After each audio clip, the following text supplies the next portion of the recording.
The body field is an energetic field filled with patterns of information. All of the organs in our bodies generate their own specific fields. One organ in particular seems to generate significant fields which affect the entire body.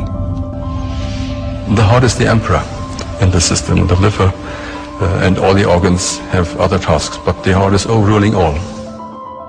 There's a concept in energy medicine called energy cardiology that says that the signals produced by the heart are all of regulatory importance. The heart is constantly emitting sound, pressure waves, heat, light, electrical, magnetic, and electromagnetic signals. All of the cells in the body are receiving these different kinds of signals at different times because they travel at different velocities through the circulatory system. The heart generates by far the largest rhythmic electromagnetic signal in the body. If you look at this magnetic field as a carrier wave, it's being modulated with information. So it's the carrier wave for information. And the work in our lab has shown quite clearly that it's modulated with emotional patterns. In other words, if we're feeling angry or frustrated, irritated, the information that's being imprinted on that magnetic field is very different than if we're feeling care or love or compassion towards that person. The heart has been found to have rhythmic beating patterns that can be incoherent or coherent. These patterns are closely linked to our emotions and how we feel. When the heart's rhythmic beating pattern is smooth and ordered, it's called a coherent rhythm. And that coherent rhythm entrains or synchronizes the brain rhythm, the nervous system, the bodily organs and glands all dance in harmony to that heart coherent rhythm. Positive emotions, what we tend to call positive, things like love, appreciation, care, forgiveness, gratitude, all lead to a very different kind of heart pattern than negative things. Like if we're feeling anger or irritation, anxiety, those create what are called incoherent rhythms or disordered patterns.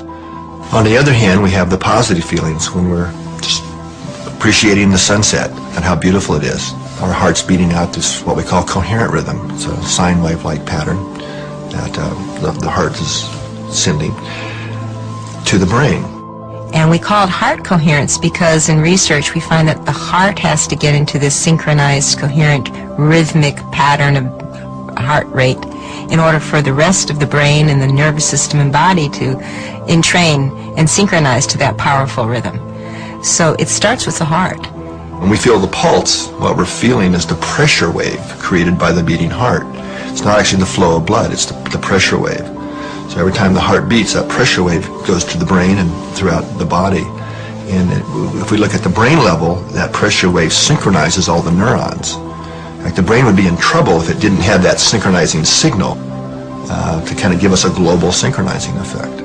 When someone is in coherence, you can often feel their love or their compassion or their gratitude radiating. Coherence is the optimal physiological state that underlies learning and performance and facilitating the body's natural regenerative processes. The heart has its own intrinsic nervous system, which can sense, feel, remember, and process information that's independent from the brain. We always think of the information input system as being entirely in the brain. But we're now discovering information that the heart receives information first and then relays it to the brain. Studies have shown that the heart responds faster than the brain to outside stimulation. One of the more recent studies we did in our labs was looking at what we ended up titling the electrophysiology of intuition.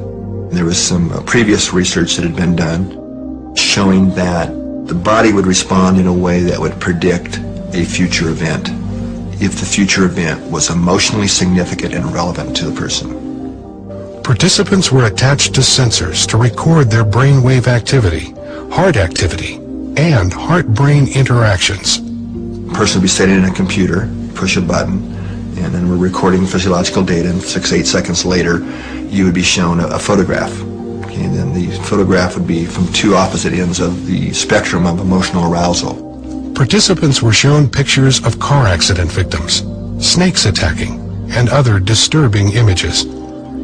On the other end of the spectrum, the pictures included flowers or sunsets. The photographs were randomly assigned for display to the participants. What's key here is the computer assigned not only which photograph, but which type of photograph after the data was already recorded.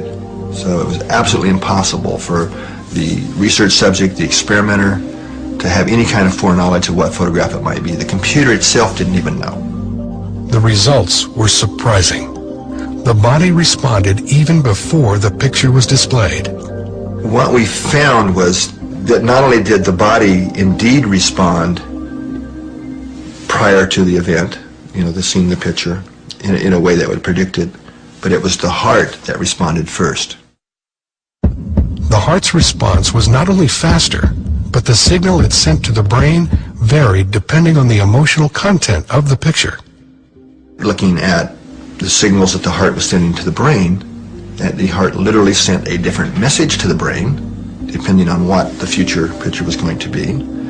Then you saw a brain response, then you saw the body response, which is where it then became conscious. So the flow of this intuitive information is heart, brain, body, and then you have to have the body response for it to become consciously aware of it. What these experiments reveal is changing our basic understanding of how the human body functions. It appears as though the heart and brain, later, have access to a field of information not bound by time and space. So if we're talking kind of quantum holographics or quantum physics, that's old news. We're really starting to have ways now of showing that we really do have an energetic or an electronic system.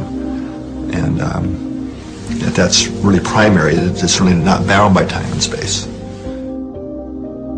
The heart is connected to a field of information and intelligence that's different but complementary to the field of the brain.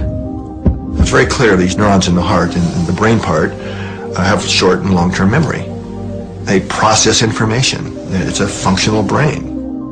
Other researchers theorize that the heart may be the master organ for imprinting information into the body field. There's a lot of neural tissue in the heart, and we believe that neural tissue is there in order to act as an imprinter for the hologram. The body's holographic body field is continually supplied with information via the pressure waves of the heart. Inside the heart there is an enormous amount of charge. Now the pressure waves in the presence of this charge inside the chamber of the heart is sufficient to imprint information. If the heart is transmitting or imprinting information, there must be a way for the cells in the body to receive that information. There are receptor protein cells on the outside of the cell which are simply there to receive environmental information. How is my day today? What is going on out there? What does the body want this little cell to do today? You see what I mean? There has to be intercellular communication, but there has to be one source so there can be one control system for the body.